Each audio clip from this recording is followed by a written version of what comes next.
What's going on YouTube? It's Tej back again with another video, and today I'm dishing out my 2024 NFL Offseason Grades. We're going to talk a little free agency, a little NFL draft, put it all together, and I'm going to hand out an offseason grade for all 32 NFL teams. Some of these moves will just kind of be, quick on because I got 32 grades to hand out. Don't want to make this into a 3-hour, deep dive into each and every team's free agency and draft. We'll probably do a little bit more of that once we get to my division by division season previews. I used to do those team by team. Let me know if you prefer that, but I think this year, time-wise, it's just going to be easier if I put 4 teams into one video.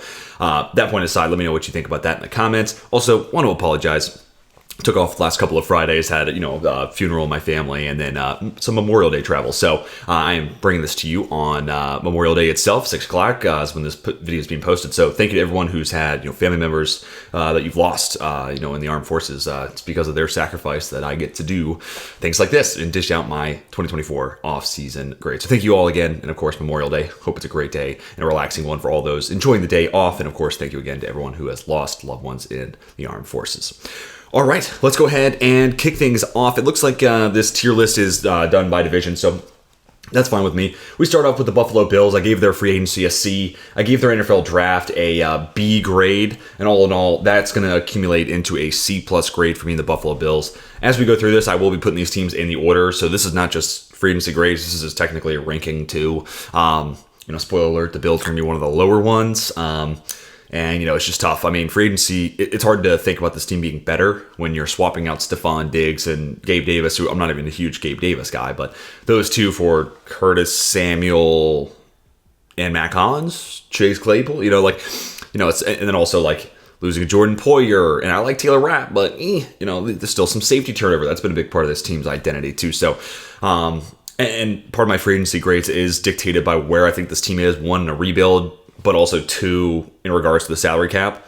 And there were a lot of moves here, like losing a Mitch Morse. That kind of had to happen.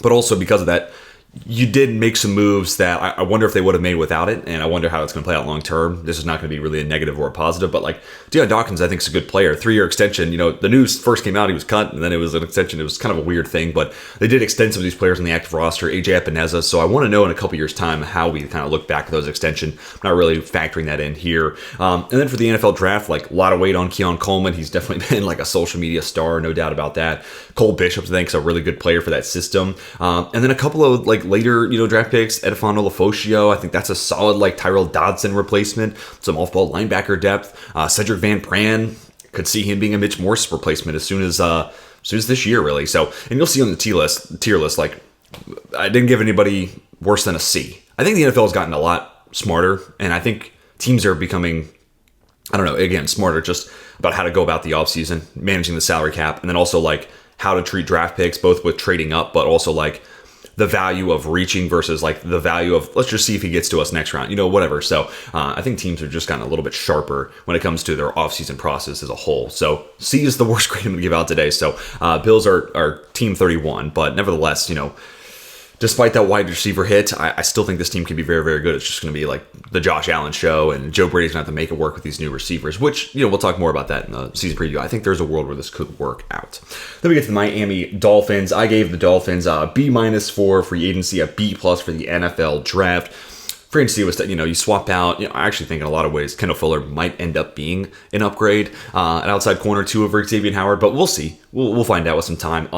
Also, I think Vic Fangio, that just didn't really work out, and I am accounting for coaching changes here and head coaching hires, just so everyone's clear. Fangio, I didn't think it really worked out to the best that I potentially saw it playing out last year, and in a lot of ways, their new DC, this guy who gets some head coaching, interviews. I'm really excited to see what Anthony Weaver brings to the table there. Losing Andrew Van Ginkel's tough, but then you get to the draft, you bring in a Chop Robinson, get a little bit more of that edge depth back. You also get a Patrick Paul in there, which is a really nice Teron Armstead contingency. And then a couple of nice, day 3 receivers, Malik Washington, Taj Washington, 2 guys I think that are just really sound football players. So all in all, I think a solid offseason from Miami. I think they, especially given the cap and kind of the decision ahead with Tua, I think they kind of navigated this in a near perfect fashion. So I'm going to give the Miami Dolphins a B. They're going to come in at team number 24 in our rankings.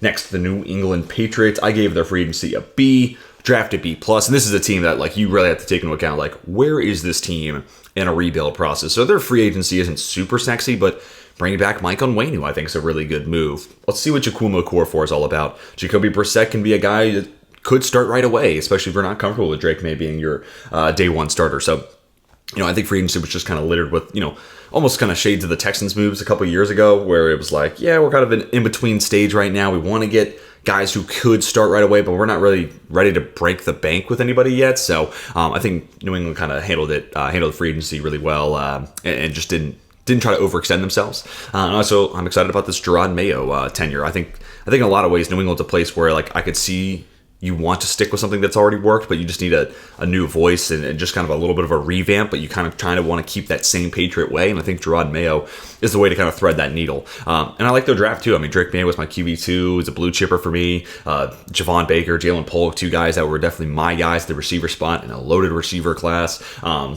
of their offensive line picks weren't my favorite, but all in all, I think it was still a really solid draft. And I'm at this point, Elliot Wolf, I mean, can you just keep the guy as a GM? I think he kind of proved it with that draft. I think he did a really good job, except for those offensive line picks. But it's going to be a B for the New England Patriots. Next up, New York Jets. Free agency got a B, and then I gave their NFL draft a B+. So, all in all, I think the Jets, it's just a team that kind of understood where they were, made just a couple of moves in free agency that just kind of filled out what was there. And then you look at the NFL draft and it's like, hey, we just signed a Tyron Smith. Let's go ahead and get that injury contingency in Olu Fashanu, who actually really profiles very similar to a Tyron Smith. And also then you get a Mike Williams, and he comes with some boom bust, injury concerns there, but when he's healthy, he's a really nice compliment to Garrett Wilson. I think that could definitely be a big hit there for the Jets. And then also like bringing in Javon Kinlaw, kind of a buy low option there. So don't hate that whatsoever. And the Jets were kind of light on draft capital, so I didn't really hold that too much against them. Really, Malachi Corley is going to be the determining factor for what I give this grade, like in a couple of years' time when we revisit it. But they apparently had him as a wide receiver 4. That's pretty wild to me. To me, I'm not really seeing a receiver yet. I'm more seeing like a really awesome yards after the catch guy. But could he be new age Randall Cobb for Aaron Rodgers? In a lot of ways, I kind of want to see that play out just that way. So, all in all, I'm going to give the Jets a B+, the first team to hit the B+ category. All right, on to the AFC North, the Baltimore Ravens, B+ free agency, A NFL draft for me, and they're going to go into the A- tier. I think keeping Justin Madubuike, that was one you kind of had to have. There's going to be a little turnover at defensive coordinator. Ultimately, they're hiring from within, so I would expect it to be relatively the same.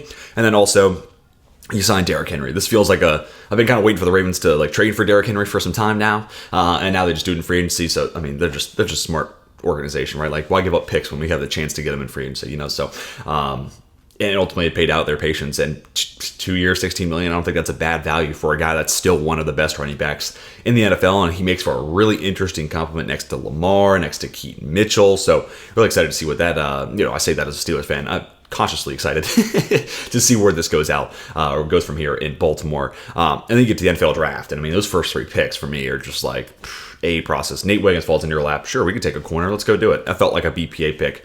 Oh yeah, we get to the second round. Roger Rosengarten, a guy who could have been a mid-first rounder next year if he had gone back to Washington, falls in our lap at 62. We'll go ahead and pull the trigger there. There's one of our starters. And that was one of the weird things about this offseason for the Ravens. They felt like they needed to overhaul that O-line, but it ultimately kind of worked out because I think Makari could be one of the starters on the inside. I'm more than comfortable starting Andrew Voorhees. I liked him coming out of USC a season ago, and now Roger Rosengarten there at right tackle. And then Adisa Isaac falling to you in the 90s. Like, I had that happen in mocks, and I would always say, God, he should go higher than this, but that's the NFL draft. Sometimes guys fall because there's just a lot of good football players in that second, third round range, and someone gets pushed down the board because of it. And I think the Ravens, again, their process is just so sound. They just wait for the board to come to them, and they're not too eager to overdraft a position of need. Good football players fall to them. They recognize it. They take them. They make it work from there. So A- for Baltimore. It feels like it happens every offseason. The Cincinnati Bengals, I gave their free agency a B+. That's a tough one just because you're losing a DJ Reader. You're gonna keep T. Higgins. I kind of like their approach here because it kind of feels like they got no offer that feels like they kind of didn't get a first round pick as an offer because NFL teams are probably like, he can sign elsewhere next offseason. You're going to get a third. We're not really incentivized to give you much more than that. Here's a second. And then if you're the Bengals, yeah, it's a round earlier and a year earlier, but you could also keep T. Higgins to try to go win it all.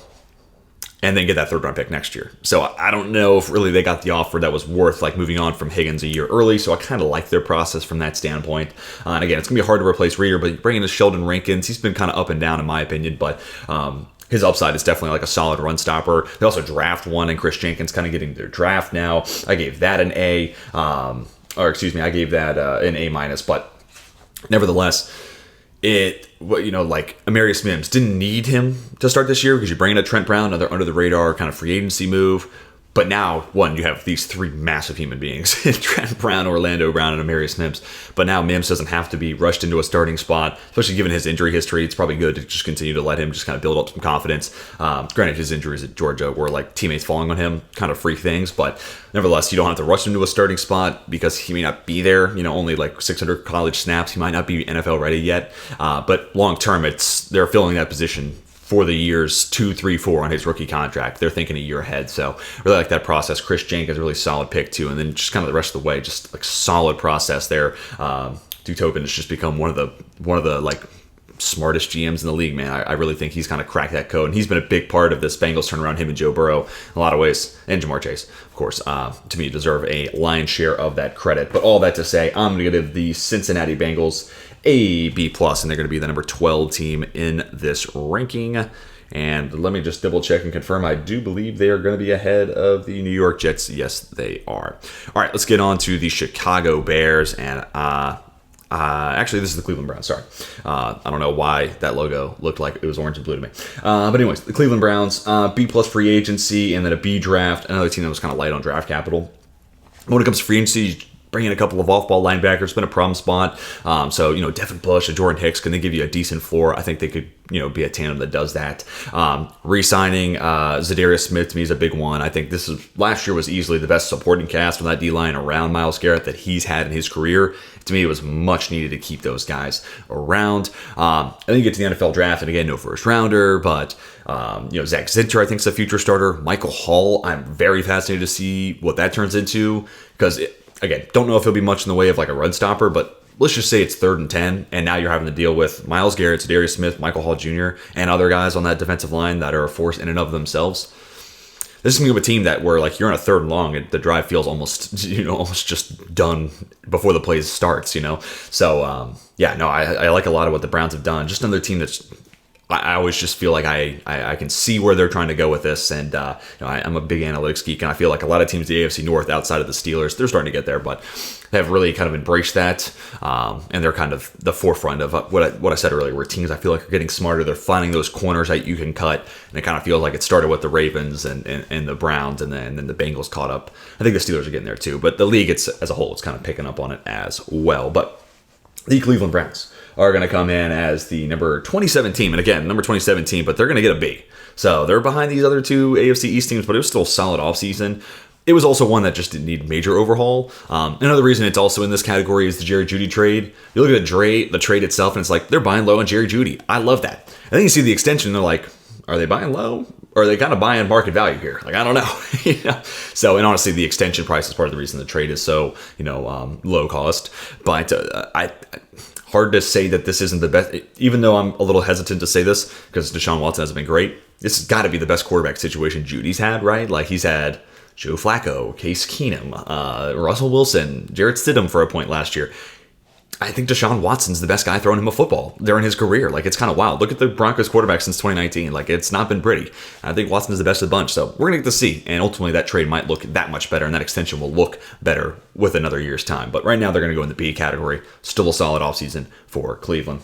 To the Pittsburgh Steelers, I'll be a little harsh here. I'm a Steeler fan, by the way. C+ for free agency. Let's start. When I originally did my free agency grades, I gave him a D+, but that was pre-Justin Fields, and I am definitely in that Justin Fields should be starting week 1 over Russell Wilson camp. Fields isn't perfect. He's far from it, but I don't know how you look at those two guys the last 2 years and say Russell Wilson's the better guy. I'm not seeing that.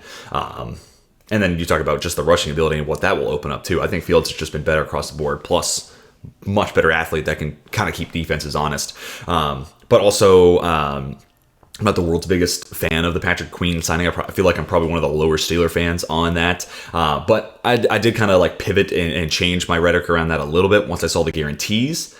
Because my concern is his 2 years he was good in Baltimore. Mike McDonald was the DC. Roquan Smith was wearing the green dot. He doesn't have either one of those two things in this new environment. So let's just say this does flame out, crash and burn. They could cut him next year and save a lot of money against the cap. So because there's not a whole lot of guarantees, and ultimately he said himself he took less money to try to be a contender. Hopefully he plays well and helps us continue to be a contender. But if it doesn't work out, they can move on from him pretty quick. So that changed my tune a little bit. Then they got Justin Fields. I'm like, okay, cool. Let's see where this goes. And I also think like they definitively lost that Deontay Johnson trade. So that dings their free agency grade a little bit. That's just more of an overall offseason thing, but it happened during free agency before the draft. But then their draft comes in and a tone-setting draft that none of them felt like a reach. Peyton Wilson at 98, sign me up for that. Mason McCormick in the 4th round, sign me up for that. I didn't think there was a world where Troy Fautanu and my OT2 would fall into our lap at 21, and that he did. So the draft really kind of saved the grade, and again, with some time and the Justin Fields move, the free agency grade got better from where it was when I initially did the free agency grade video. And also Arthur Smith's a sizable upgrade at OC. Like even no matter what you think about Atlanta and his tenure there, he was a solid OC in Tennessee, and like let's just be honest, Matt Canada's a fraud. There was no reason that man was an offensive coordinator. So just about any hire was going to be better than Matt Canada. But the Pittsburgh Steelers with an A draft, and let me know, by the way, if you want me to rank the NFL draft grades, I could choose violence and do that for another video here on the channel. But the Pittsburgh Steelers, all in all, are going to get an A-. They're going to be the number 8 team in these rankings. And let me just double check. I got to peep my rankings here. They are 1 spot ahead of Baltimore. But these two teams all seasons were both rock solid. If you're a Ravens fan, I wouldn't hate you for switching these. But I think the Steelers draft kind of put it 1 spot up and over the Ravens. But I also like the Ravens 5th round too. So I could go back and forth on these two teams. Anyways, AFC South time. Let's talk about the Houston Texans. They're going to be one of the highest ranking teams in this video. Houston ultimately is, I think, number 3 team in this ranking. But free agency is going to get the A, and that's what's doing the lion's share of the work here. It's interesting when you have this rookie contract window. There's some teams that are going to continue to build to the draft. Like we'll talk about the Cardinals next year, but they're not on a rookie contract window, so that's not the best example. But nevertheless, sometimes these teams are still building to the draft. But 1 year in with CJ Stroud, Houston feels confident they've got a hit there, and I feel pretty confident as well. It all looked pretty legit last year from my eyes. So they took this as an opportunity to build with vets and be like, yeah, it's okay. We'll move on from Jonathan Grenard if that means we're getting Danielle Hunter. And hey, cool, we'll take Stephon Diggs, even if it's only for a year. We'll go ahead and part ways with a future 2nd round pick if that means we get Diggs for a year. That makes Nico Collins and Tank Dell that much better as they're 2 and 3 in the offense. Yeah, so Joe Mixon too. Okay, the Bengals are going to cut him. Wait, nope. We'll go ahead and give you a 6th round pick. That's a huge upgrade at running back too. So, and then you get to their draft, and ultimately the draft wasn't like super sexy. I gave it a B, but Blake Fisher, I think that's a future starter for them. And then even like Kamari Lassiter could compete on the outside. The 40 time probably keeps him inside, but also had an electric 3-cone. I think he'd be a damn good slot cornerback, and that's kind of where I pivoted once I got the 40 time. That's where I pivoted him in my position rankings. So, really, it was free agency that stole the show here for Houston, but the draft wasn't bad either. I'm going to give the Houston Texans an A- for the offseason, and they are going to be the highest team in the A- category so far. To the Indianapolis Colts, their free agency was mostly just keeping their guys around, right? Re-signing DeForest Buckner, re-signing Michael Pittman Jr., things like that, which that's kind of been the Indy MO in free agency the last couple of years. Re-signing Kenny Moore, another example of that. But when you got good football players, I would encourage you to bring them back, especially Michael Pittman, where it's like, okay, this receiver core without Pittman is a bit of a wee-woo. Then when it comes to the NFL draft, I gave them an A grade solely for the first 2 picks. We'll see what happens with Mac Calvez. I'm not entirely sure I see his path to the field. Tanner Bortolini, I think I do, but Leatu Latu, for a team that's been starved for high-end edge play, gets the best edge rusher, the most NFL-ready edge rusher in this class. The guy with the best move in this class, his cross chop is filthy. Well, that feels like it fills a huge hole for Indianapolis. And then Adonai Mitchell falls in your lap in the 2nd round. This team needed an upgrade over Alec Pierce, and I thought that they were going to get AD. Okay, cool. You must have done it at 15. They do it at 52 or whatever that pick was, 47. That's insane. That's a sick guy. I think it was like 50 or whatever it was. But nevertheless, that's an upgrade over Alec Pierce, and yeah, and now Pierce slots in as your 4. And now that feels like an okay 4th receiver to have. That's some good receiver depth. So it's amazing how much that one addition and moving guys down the rung makes everything look that much better. So yeah, Indianapolis Colts, all in all, great offseason there for Chris Ballard. And I am going to give them an A-. They're going to be the number 7 team in these rankings, sliding in just ahead of my Pittsburgh Steelers. All right, to the Jacksonville Jaguars. It's going to be a B for free agency, really headlined by Eric Armstead. That one, Trent Baalke, that made all the sense in the world, his connection to San Francisco. But also, this team, you got Trayvon Walker who can play inside out, but like he's still kind of a work in progress. Eric Armstead's kind of like almost what you hope Walker can kind of turn into, this guy who can be productive both inside and out, and you can move him all across the D-line depending on the down and distance. So, yeah, great mentor there for Trayvon Walker. Different body types for sure, but like you hope that's the role long term for Trayvon Walker. I also like bringing in Ronald Darby, just like a solid, decently high floor. I don't want to say super high floor, but like decent floor for a number 2 corner. Hopefully Tyson Campbell gets back on track. And then Gabe Davis, in a lot of ways I could see as like might end up being a better fit and a better complement for Christian Kirk than Calvin Ridley. And also I felt like this team just needed a little bit more size, a little bit more go up and get it potential. Trevor Lawrence did do a decent bit of that at college, and just think about some of the 50-50 balls, especially Justin Ross that first year when they won the Natty. Like there's a decent bit of that. But again, I reference this all the time. Go on X or Twitter, whatever you call it. Ian Hart, it's almost Trevor Lawrence touchdowns. Watch that 5-minute clip and you'll be like, yeah, this team could use a little bit of a bigger receiver, more sure-handed red zone guy. I'm not a huge Gabe Davis dude, but in a lot of ways I think he brings more of that to the table than Ridley does. But that being said, Ridley's a much more savvy route runner, so give and take there for sure. Then you get to this team's draft, and I think the process for the move back, they got a future 3rd, future 4th, still get Ryan Thomas Jr. with that trade with Minnesota. That's an A+ move in my books. I think they would have taken Thomas where they were, but instead get even more capital out of it. The Mason Smith pick is going to be an interesting one, but then Jaron Jones, this team I've been looking for, I want them to get a nasty nickel, and I think Jaron Jones, especially if they're going to play man coverage, that's going to be awesome. Also had to throw out new defensive coordinator Ryan Nielsen, coming off a great year in Atlanta. Did a lot of really good things in New Orleans before that. I think that's a pretty sizable upgrade at the defensive coordinator spot as well. All in all, it is going to be a B. They're going to be the number 28 team in these rankings, but again, do not be concerned. Jacksonville fans, I am still a big fan of your offseason. It's just there's a lot of teams that, to me, had some really sound offseasons. Then we get to Tennessee, B+ for free agency, B- for the NFL draft. And really, it was just about building around Will Levis. You look at free agency, and it's, one, the hire Bill Callahan or Brian Callahan, bringing in his dad, Bill Callahan. I mean, that's slam dunk for sure. And I wasn't crazy about the Brian Callahan hype, but you tell me his dad's coming along, it's like, okay, I can get behind that. And that almost gives me kind of fast forward into the draft here. J.C. Latham, I kind of went back and forth on him. Some days I could be like, yeah, he's my OT3. I really like Latham and the upside, especially if he's at 340. I look at the tape from 2 years ago and I'm like, all right, that's his size. I can get behind this. But ultimately, still a top 5 offensive tackle for me. But I just wouldn't have taken him there at 7. I would have gone in another direction, but that's fine. When you tell me he's partnered up with Bill Callahan, I'm that much more excited about the upside that Latham brings. But kind of getting back to free agency, then it's the Calvin Ridley signing, and it's like, okay, cool. We're going to continue to build the supporting cast around Will Levis. So, between the draft, free agency, another highlight receiver, that other tackle spot, we're hoping that's going to clean things up. Sounds like he's going to play left tackle, and Nicholas Petit-Frere is going to get a chance to get better right tackle. Hopefully Bill Callahan can work his magic there. Also a Lloyd Cushenberry signing in free agency, big move. And then also Chidobe Awuzie, this team that needed to revamp the corner spot. Chidobe Awuzie, and then you land L'Jarius Sneed for a future 3rd-round pick. A lot of money invested at corner now, but ultimately I think that tandem is far superior from what they had last year. And then really their standout corner from a year ago, Roger McCreary, now just looks like it gets to be a stud in the slot, the place he was born to play at the NFL level. So that secondary all of a sudden is looking a whole lot better, minus the Kevin Byard departure. That part hurts. But other than that, I'm feeling really, really good about that secondary. Feeling better about Will Levis and his supporting cast around him. All in all, including the head coaching hires, I'm going to give the Tennessee Titans a B. They're going to slot in as team number 21 in these rankings. Next up, the Denver Broncos. Denver, unfortunately, I'll be quick. They are going to be the team that's at the bottom of the barrel here. But that's not to really poo-poo it too much. It's still a C. Still not too bad. Part of it's the dead cap hit against Russell Wilson. That's just going to be that's a tough pill to swallow, to say the least. But then you get Bo Nix, who I think comes with a relatively high floor, good fit for Sean Payton. I think he can kind of keep his team competitive while staying cheap. So that way, you look at the salary that they're paying Russell Wilson. And it's like, okay, Bo Nix can kind of, make up for, that big chunk of the salary cap that's gone, because he can help you compete right away.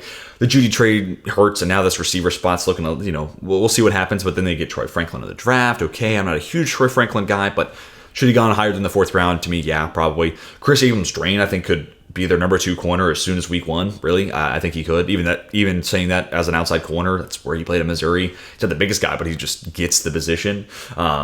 And again, going into year 2 of this Sean Payton offense, like Tim Patrick coming back healthy. I think this ultimately could be this should be a better team than it was last year.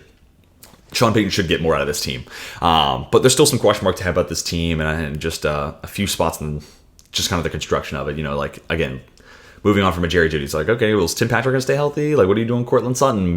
Marvin Mims, you barely played him last year, so I still have a few questions, but all in all, it's going to come down to Bo Nix. That's going to determine this grade for the Denver Broncos. Also, I like Jonah Ellis draft pick, if you want to throw that out there. That was 2nd rounder, so that made it tough, but I think Ellis can be a really productive guy, and thought he should have gone higher than the 3rd round, just in my opinion. All right, next up is the Kansas City Chiefs. This is one that I've decided this has been a tough one for me, because, it's the reigning champ, so, in a lot of ways, I think they just did a lot of smart moves to kind of keep their pieces there. Like Chris Jones, obviously, you got to keep him around. Drew Tranquill, you're going to lose Willie Gay. Can you get one of those guys back? Tranquill, okay, cool. In a lot of ways, I think Tranquill might have played better down the stretch than Willie Gay. I've always been a big fan of Willie Gay Jr., though. So they get one of those 2 off-ball linebackers back. Mike Pennell played a really good Super Bowl, too. Get him back. I'm not a huge Derek Nottie guy, but there is some continuity there for sure. But really, it's like the re-signing of Chris Jones, and then it's like, oh, and you get Hollywood Brown for $7 million. Like, oh, great fit for this offense. Kind of brings that speed element that they weren't missing, more reliability than MVS brings. More, honestly, I think savvy route running in the intermediate and deep down the field that MVS brings to the table. So smaller, but an upgrade at that position nonetheless. And then you get to this team's draft, and Xavier Worthy was someone I liked. You're kind of using a variety of ways at Texas, but ultimately, if there was one place you could tell me he's going to go where I'm most optimistic about Xavier Worthy, Kansas City would have been towards the top of the list, and they traded with Buffalo and make that happen. I think Kingsley Suamataia falls in their lap. I think Jared Wiley could be an interesting play for them as a potential, definitely tight end too, as early as week 1 this year. But there's some skill sets there where it's him as your Travis Kelce understudy. I could be curious. I'd be interested in what that looks like, especially if Kelce gets banged up or something like that. Could Wiley fill that role? There's a lot of me that says, yeah, I could see that. And Hunter Norzad, I don't know where he's going to fit into this. Felt like this last year at Penn State, playing center was his best role, but Creed Humphrey is probably the best center in football right now. So I don't know what's going on there, but they do get a nice football player, in my opinion, as some extra interior offensive line depth. So all in all, pretty solid offseason for Kansas City. This would have been an A if they kept L'Jarius Sneed, but ultimately, the salary cap's going to salary cap. You're going to have to make some tough decisions there. They do get a future asset. And next year when we're talking about the mock drafts, it's like, oh, the Chiefs got 2 third-round picks. Or maybe they use that to land a veteran at the deadline. Who knows? But if they keep that extra third, it's like, okay, cool. There, the Chiefs, another top 100 pick. We're going to be talking about it in a pretty positive manner by next year. With the Kansas City Chiefs, I'm going to give them a B+. They're going to be the number 13 team on this ranking. Let me double check that with Cincy. Yeah, they're 1 spot behind Cincinnati.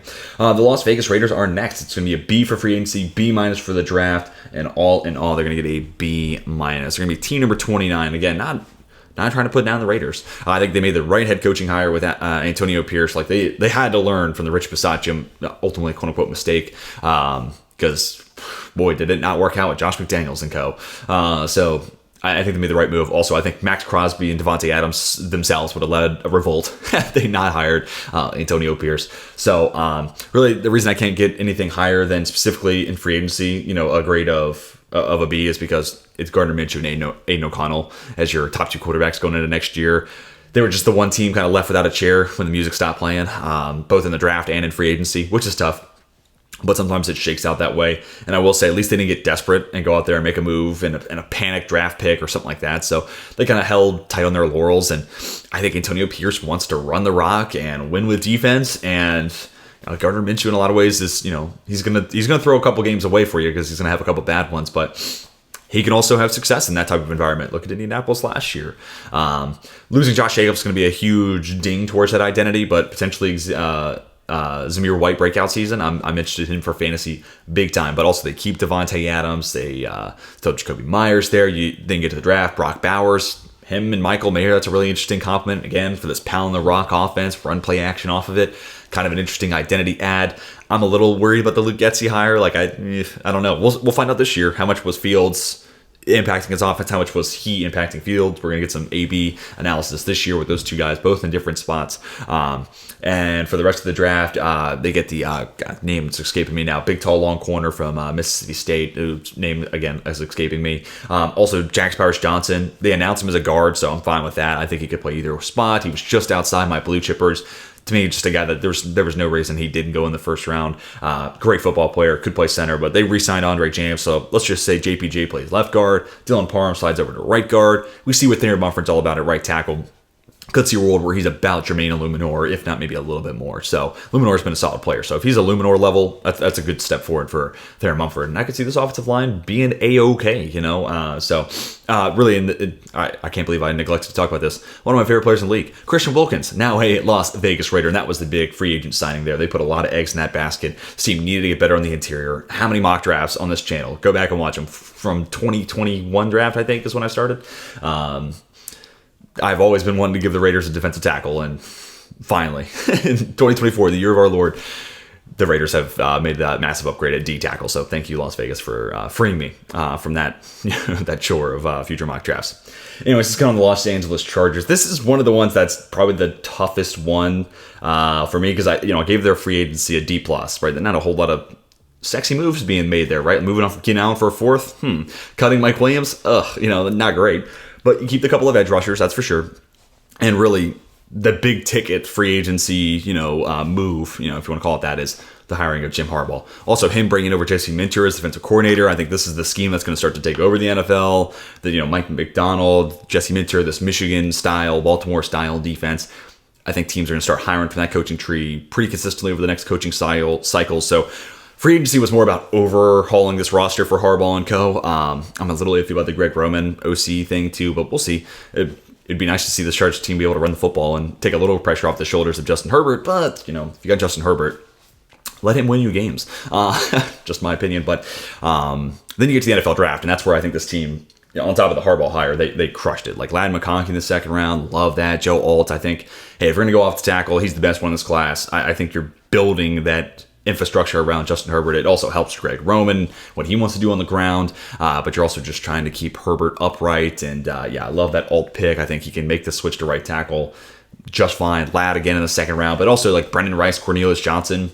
Wouldn't be shocked if those guys are contributors, and they got them in the 7th round. Are you kidding me?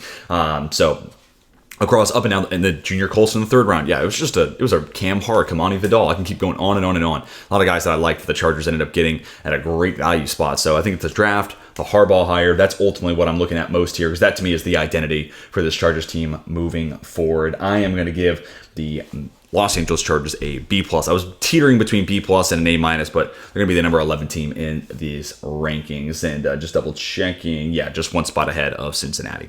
Dallas Cowboys are next up, and I gave them a C- for free agency, and then a B for the draft. Wasn't not every team can win the offseason, right? But look at this offensive line. It's Tyron Smith. You don't want to bring him back. Okay. To me, it's always been kind of clear. Okay, Tyler Smith's going to play left tackle, but now it sounds like maybe Tyler Guyton's going to do that.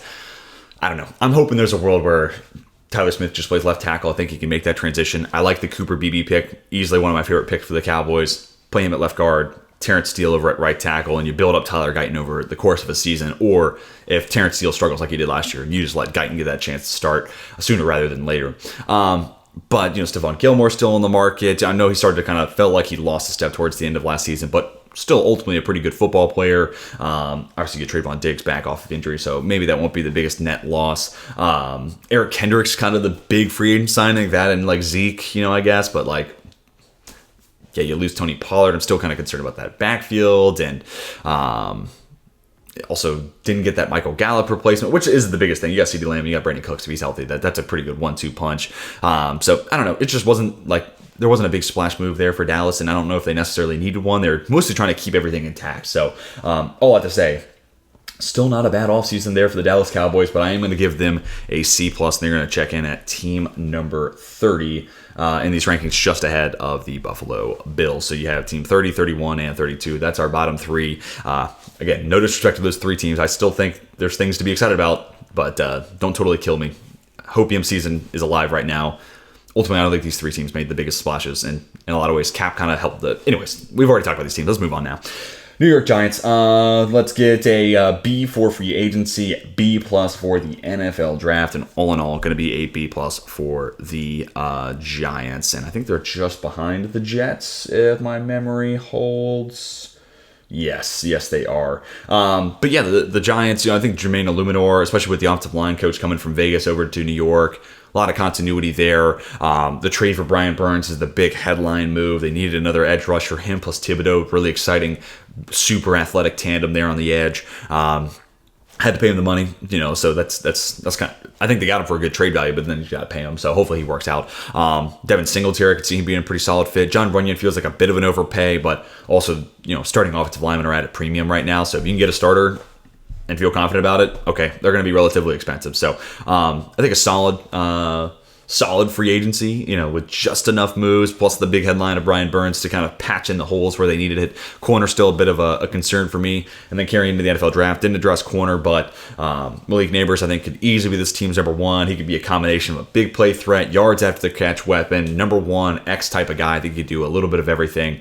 And my early comps were really kind of more explosive Stephon Diggs, and now he unites with Brian Dable, who was there when the Bills made the Stephon Diggs trade. So that's kind of a fun storyline and an interesting parallel. And really that's like the headline, that's what, that's going to dictate the draft moving forward. But I also think Tyler Nubin in the second round, I think Shane Bowen coming over as the DC, he had Kevin Byard in Tennessee. That was one that made a lot of sense. And now they got that true over-the-top free safety, especially considering Xavier McKinney's gone, played a lot of really good free safety for the Giants, need to replace that. I think Tyler Nubin's a step in the right direction. So all things considered, solid offseason there for the Giants. This is going to ride on the shoulders, though, of Daniel Jones. And then, hey, maybe we'll see what happens with Drew Lock. A little bit we got to see last year. There's something there. Anyways, we're on to the NFC East, or we're continuing with the NFC East. Sorry, we're already in it. The Philadelphia Eagles, the next team we're going to talk about. The B plus for free agency. I ultimately gave them an A for the NFL draft, and they're going to have an A minus. They're going to be the number 2 team on this. That's right. We only have one team that I gave an A for their free agent or their entire offseason. But the Philadelphia Eagles, free agency, just a bunch of smart moves, whether it's Matt Hennessy, whether it's, swapping out like Bryce Huff in, and then Bryce Huff in, and I'm just keeping on the name that's now a Jet, but Bryce Huff, the concern about him leaving the Jets was like, he's always been in this rotation. Well, the Eagles are the team at the forefront of that. They're like, you're not going to play a full-time snap share, more than likely if you play edge or interior defensive line. If you play on the D-line, you're going to be in some sort of rotation in Philadelphia. So Huff made the total amount of sense. Bringing back Brandon Graham, and there's some things you can't control, like Fletcher Cox, Jason Kelsey retiring. That's out of your control. But then you bring in a Saquon Barkley, that's within your control, and him behind that offensive line with a mobile quarterback next to him, he's going to put up some huge rushing numbers. I'm really curious about his touchdown total this year for fantasy concerns. And then that number 3 receiver spot, felt like they just kind of put a couple of eggs in a couple of different baskets. Maybe it's Devontae Parker, maybe it's Paris Campbell. You can kind of spread them across and figure out what you want to do there. But just kind of a solid free agency with Barkley kind of being the headline of it, but then just kind of patched up these rosters and trying to fill the void left by, Kelsey and Fletcher Cox with a couple other moves in there as well. I also think the Vic Fangio DC hire, like he was there when they made it to the Super Bowl a couple years ago. This ultimately could play out a little bit better. Chauncey Gardner-Johnson's also a great fit for that. Wanted to talk about that free agent signing. That was another big one in the mix as well. And then you get to the draft, and damn if Howie Roseman doesn't do it every single year. One of my favorite draft classes. I just wait for good football players to fall right in their lap. Case in point, Quinyon Mitchell, Cooper DeJean. I think 2 guys that are unbelievable fits in Vic Fangio's defense. And I think, if you're let's just say they're running quarters, just simplicity of it, Slay plus Mitchell on the outside, and then those inner 2, fourths being Chauncey Gardner-Johnson and Cooper DeJean, like that's nasty. That is absolutely filthy. So love that. Jalen Hunt, if there's a place where I could like drop him to where I feel the best about his landing spot, it's the Philadelphia Eagles, coaching up that trench play, and he's going to be in a rotation. So don't need him to be an immediate impact starter right away. Like I just love that. Aeneas Smith's an interesting third receiver option. Got some more offensive line depth with a dude from NC State with their last pick. Also Johnny Wilson, like I've been on the Johnny Wilson should be receiver train, and maybe he is the receiver 3, but maybe they bulk him up and move him to receiver or tight end too, right? And you let Goddard be the inline guy, the guy you lean in as a blocker, and then Wilson just kind of becomes athletic tight end too, just a little bit off the line of scrimmage. You take advantage of that size, just got to bulk him up a little bit. That's something I'm going to keep my eyes on. I kind of hope they keep him a receiver just because I want to see that, plus Brown and Devonta Smith, but he might be their tight end too at the same time, and that could be kind of spicy as well. Let's go on to the Washington Commanders. I gave their free agency and their NFL draft an A-. Ultimately, it wasn't anything that was like super sexy to me, but nevertheless, like I just think, one, you talk about a new owner. I think Dan Quinn's a solid hire as the head coach. They could have gone for a higher ceiling, but Ben Johnson ultimately decides, I'm good. Mike McDonald gets, poached by the Seattle Seahawks. They upped the offer at the last second. That would have been that to me would have been like a slam dunk hire. But Dan Quinn's not a bad, consultation prize, or consolation prize, excuse me. I don't know why I said consultation, but been a head coach before, been to a Super Bowl, comes with a lot of stability. Cliff Kingsbury, we'll see about that. We'll see what lessons he's learned from Arizona, but nevertheless, also a guy who's been in this role, been in this spot, and in a lot of ways really makes a lot of sense for Jane Daniels and that fit. And ultimately, I would have gone Drake May. And there's a couple of things, like you look at this offseason, it's like, I would have done this a little different. I would have done this a little different. When you look at last year's roster, this year's roster, last year's coaching staff, this year's coaching staff, it's hard not to, across the board, feel better about the Commanders. Free agency was kind of filled with patching up the O-line with a little move here, a little move there, and then also bringing in, guys that fit what Dan Quinn wants to do. Bringing in a veteran like Bobby Wagner, too, also makes a lot of sense. Their draft, again, I would have gone Drake May, but then you get Johnny Newton, another one of these guys that dude's a second rounder. Are you kidding me? No, he's a first rounder. Get out of here. Mike Sainristil, we'll see about him and Quan Martin, but Quan Martin ultimately might be their Cam Curl replacement. That's kind of the one free agency thing where I'm like, you don't want to bring him back? I felt like he was a good player. But, Quan Martin, Mike Sainristil, we'll see how that plays out there. And then one more pick. Oh, Brandon Coleman. I think he'll either be a starter over Algoretti at left guard, or maybe they give him the shot to start at left tackle right away. Another spot where they need to get better. But yeah, just smart moves, sound moves. I don't think there's any one home run in there. Commanders fans are hoping that's Jane Daniels, and if time shows that it is, then this becomes an A+ for sure. But it's just solid move, decent upgrade. Pretty solid upgrade there across the board. And then plus the stability of a new coaching staff and a new owner, hopefully sending this team in a new direction. And really, in this new first year of a whole new brand, a whole new image for this franchise. I don't know if you really want to break the bank and, sign Albert Haynesworth to a $100 million contract, sign a late Deion Sanders. That's kind of the Dan Snyder way of doing things. So they're taking this slow. They're kind of doing this across the board, trying to patch up all the holes that are there. This was a team that needed a lot of overhaul. And I think the Commanders did a lot of that work this offseason. I think next offseason is where this team could get really, really interesting. All right, let's get on to the NFC North. I will waste no one's time. Chicago Bears are the only team I gave a full A to. And I mean, that's probably going to be a little controversial, but ultimately, once Caleb Williams is the pick at, first overall, it's a new era. It's turning a very exciting page in the future of the Chicago Bears. But then it's Keenan Allen for a fourth-round pick. It's Kevin Byard replacing Eddie Jackson. Hard not to be excited about that, especially considering Jackson's just been kind of up and down. It feels like he hasn't been a perfect fit for Eberflus. Then you get, you can count Montez Sweat in this because it was their second-round pick. You can throw him in there. You don't have to. It doesn't really matter to me. Jalen Johnson re-signing. That's a big one. He was playing some great football for Eberflus all last year. And then continue with the NFL draft. Rome Odunze falls in your lap at 9. So now you have this insane trio of receivers around Caleb Williams. Speaking of Caleb Williams' infrastructure, Shane Waldron. That might be as big of an OC jump other than the Pittsburgh Steelers because Matt Canada's a fraud. But going from Lou Getsy, to my opinion, to Shane Waldron, that's a huge leap there. And it's obviously a great scheme fit there for Caleb Williams as well. And there wasn't a whole lot of picks, but even an Austin Booker in the 5th round, are you kidding me?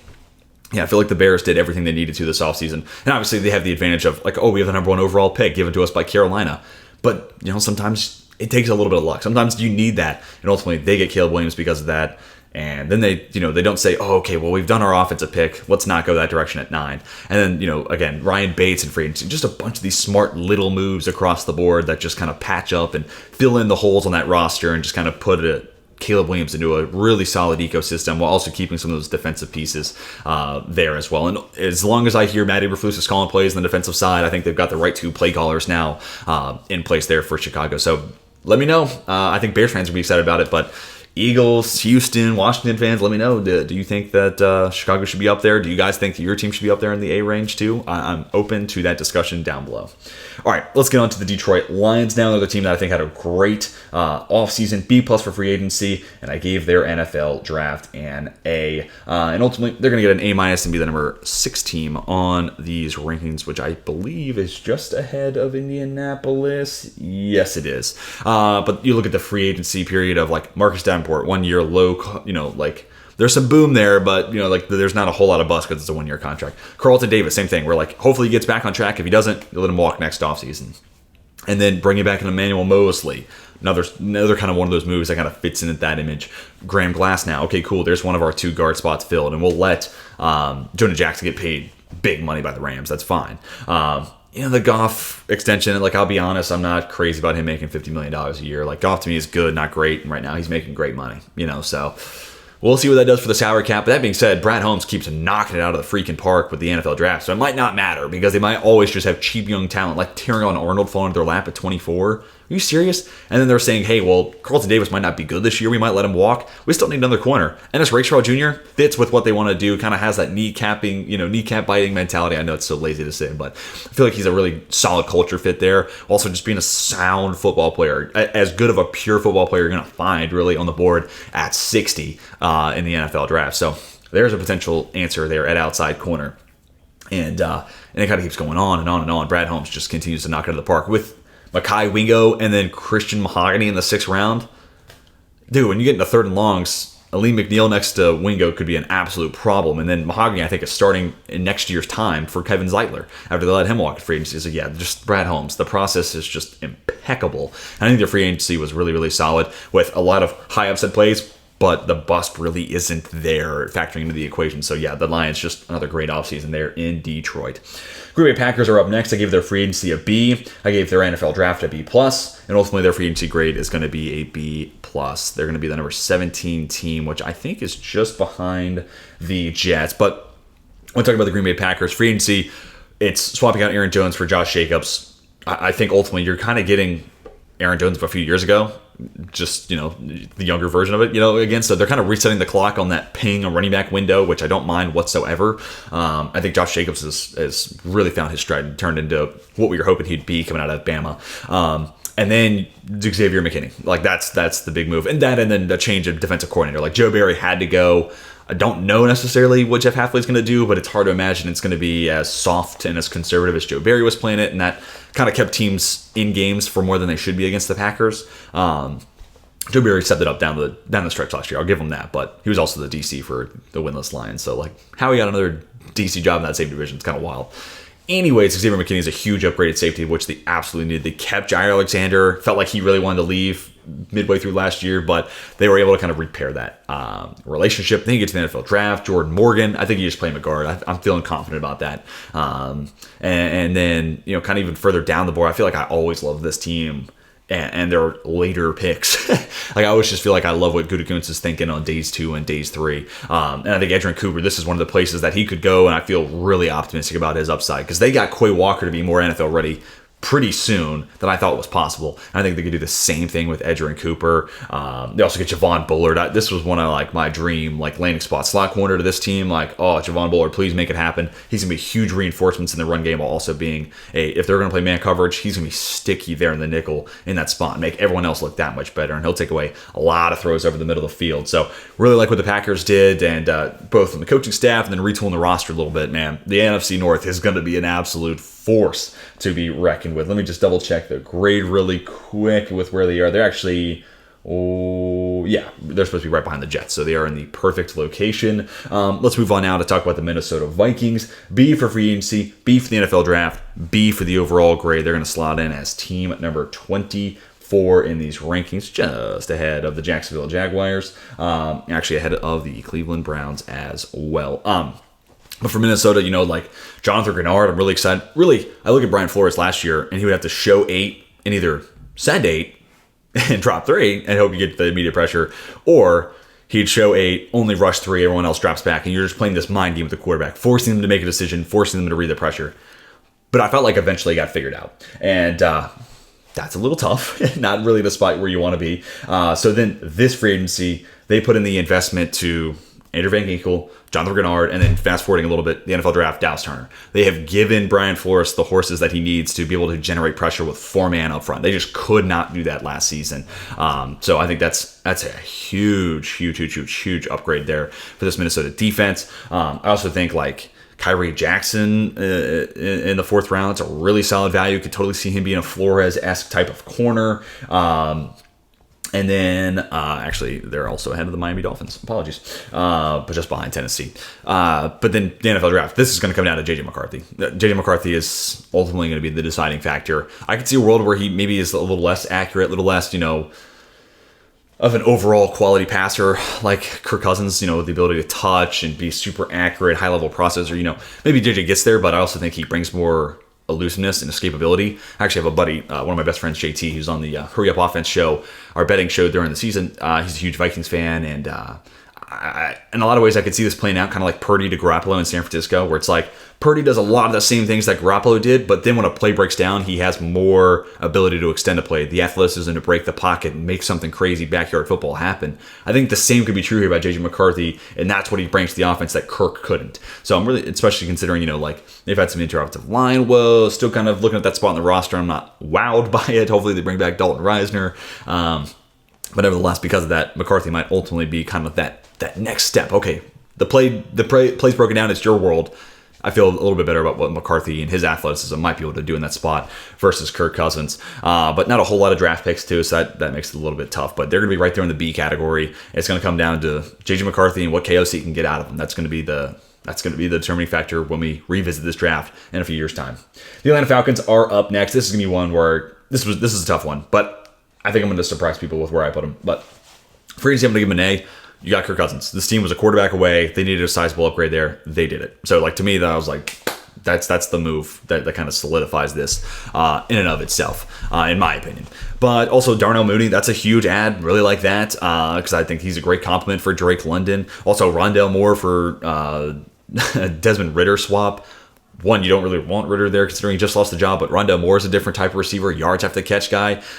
Also want to talk about Raheem Morris. Love that hire. I really didn't see it coming. I thought Bill Belichick was going to get his way, but I'm honestly kind of glad they went the Raheem Morris route. And then you bring in Zach Robinson. That McVay tree is the offense. To me, that makes so much sense given the weapons they have. And again, it's a great fit for Kirk Cousins.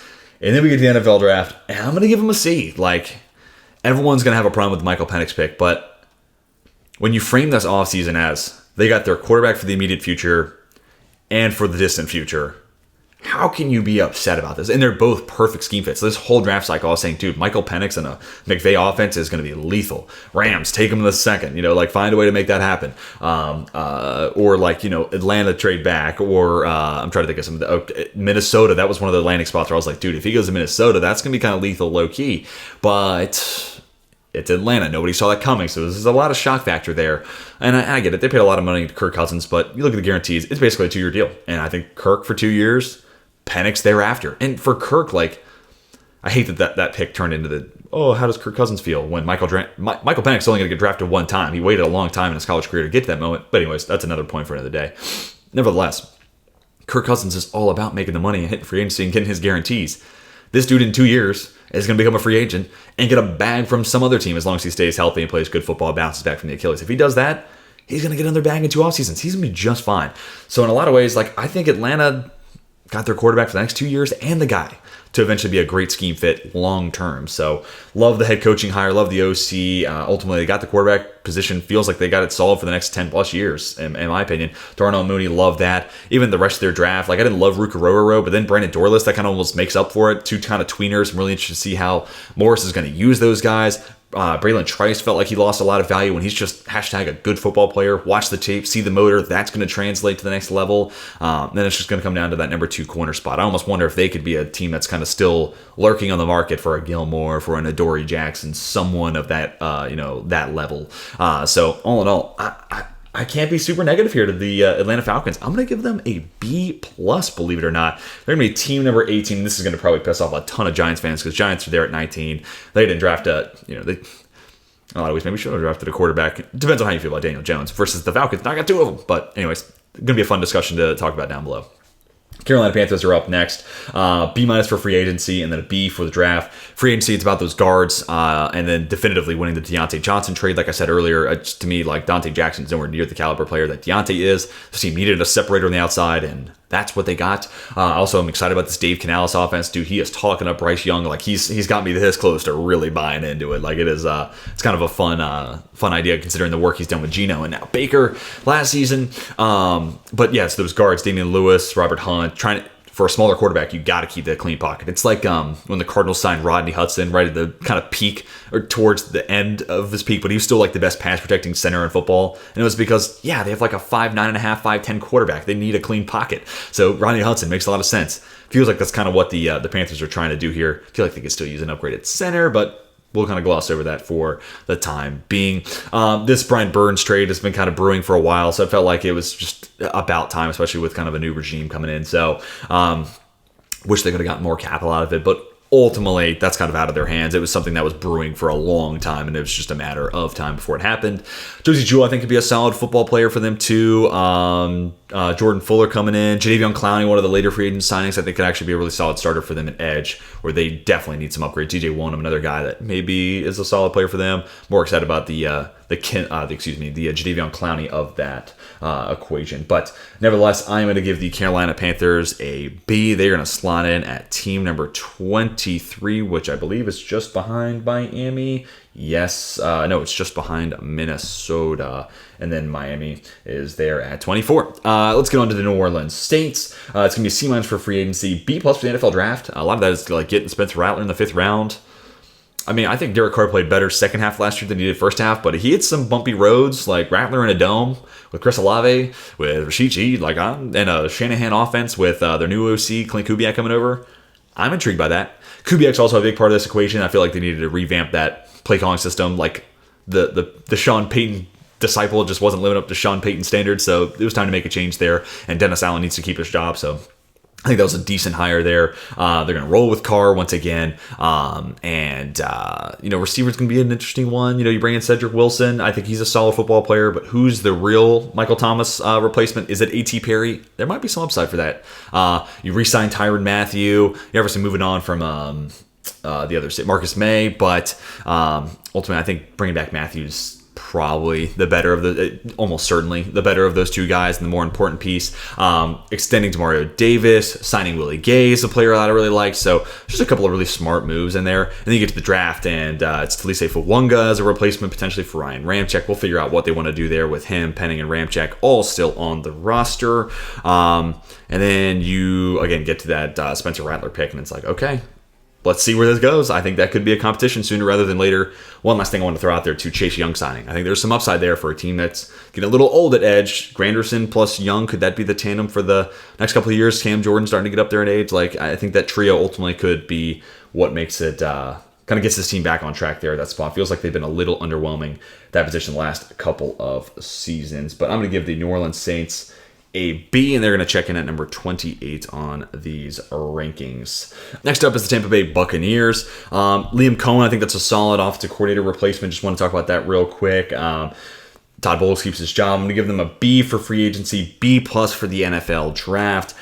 Free agency, another team that was really focused on keeping their guys, Antoine Winfield Jr., Mike Evans, Baker Mayfield, obviously. So that's solid. Then you get to the draft. Graham Barton, I think, could be an immediate player for them. I was higher on Braswell, especially in a 3-4 defense. Feel like he's just now kind of coming into his own, and that body type, playing that type of role. Came out of high school as a 4-3 guy, transitioned to 3-4.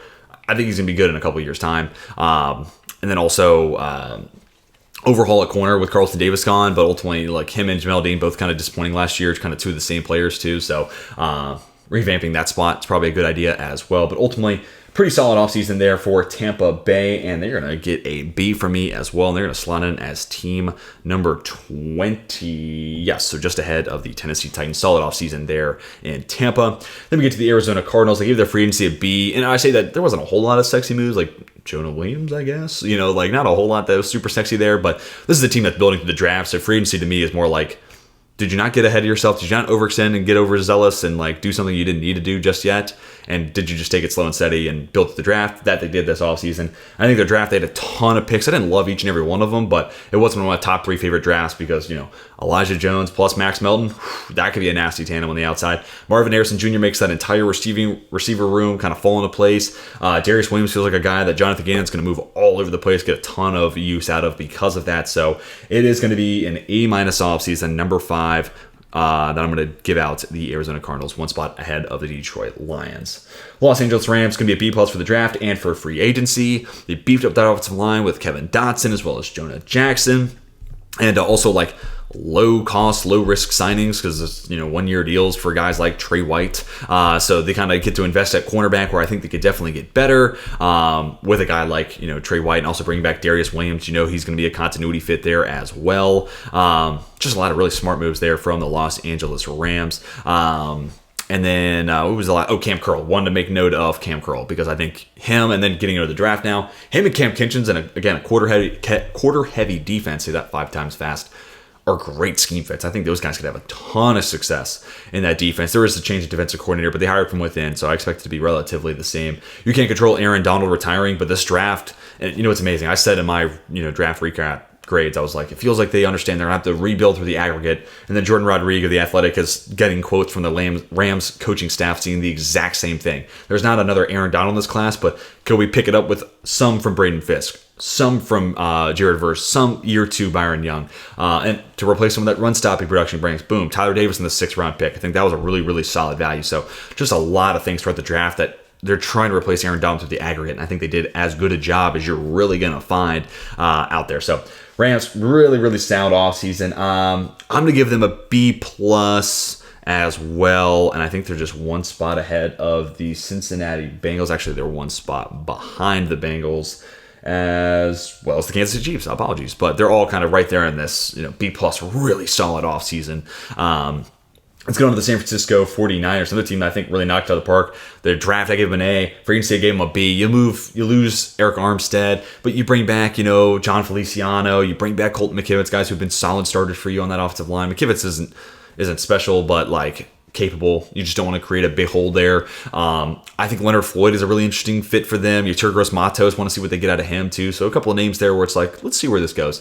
They also keep Brandon Ayuk and Deebo Samuel as of the time of this recording. And then the NFL draft, dude, I think they just knocked that one out of the park. Ricky Pearsall, fantastic scheme fit. Renardo Green, him plus Charvarius Ward. If you're going to play more man coverage, that pass rush is going to be getting home with those two guys playing on the outside. And then also Dominic Pooney. I think that's an upgrade over Aaron Banks at left guard. Isaac Guerrero, perfect West Coast, wide zone scheme fit. Drop him into San Francisco. And finally, they didn't reach on a running back in the 2nd round for no reason. Guerrero falls right in the lap. Perfect scheme fit there. Love what San Francisco did throughout the entire NFL draft. One of my top 5 favorite drafts of this year. They are going to get an A-, and they will slide in as the number 10 team. I believe that is just behind Indianapolis, it's behind Pittsburgh and San Francisco, Baltimore, but nonetheless, still an A-. And then we get to our final team, the Seattle Seahawks. It's going to be a C for free agency. Just didn't do a whole lot. Probably could be like a B- if you're, really weighing heavily on the Mike McDonald hire. I am, but the rest of free agency was just kind of, they participated. Leonard Williams, she kind of gave up that 2nd rounder, so it felt like they were kind of pigeonholed into that move. But he is a super flexible and versatile guy, so I do think Mike McDonald's going to get a lot out of him.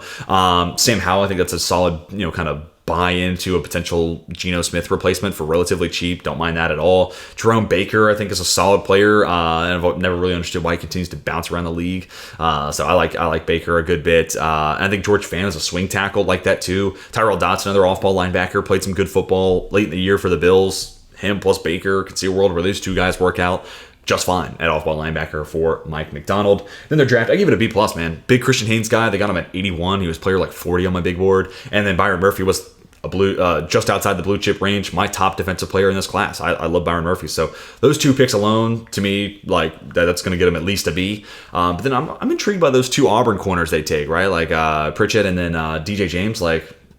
I'm curious, is it just depth and they like the value there, or are they saying, Tariq Woolen's not really what we're trying to do here? So I wonder what they end up doing with Tariq Woolen. Could it be a name that gets moved somewhere during training camp, during the offseason, at the trade deadline? I don't know. Just something I'm trying to monitor there. But nevertheless, I also like the value where they got those Auburn corners. So Seattle, all in all, their free agent or their all-season grade is going to be a B. They're going to slot in at team number 26. If I could just move them, I finally do. They're going to be just ahead of these 2 squads there. Yep. Awesome, and that is going to do it for my 2024 NFL offseason grades. You can see all 32. Take a screenshot. Let me know what you think about the ranking. Let me know what you think about the grades down below in the comment section. Just please be respectful. This is Hopium season. I know you're excited about your team's offseason. I'm excited about my team's offseason. Let's just have a conversation. Let's talk about why you think your team should be higher, why maybe you think I'm not seeing the upside of what they're doing there, what I maybe undervalued in this ranking. I'd love to hear that.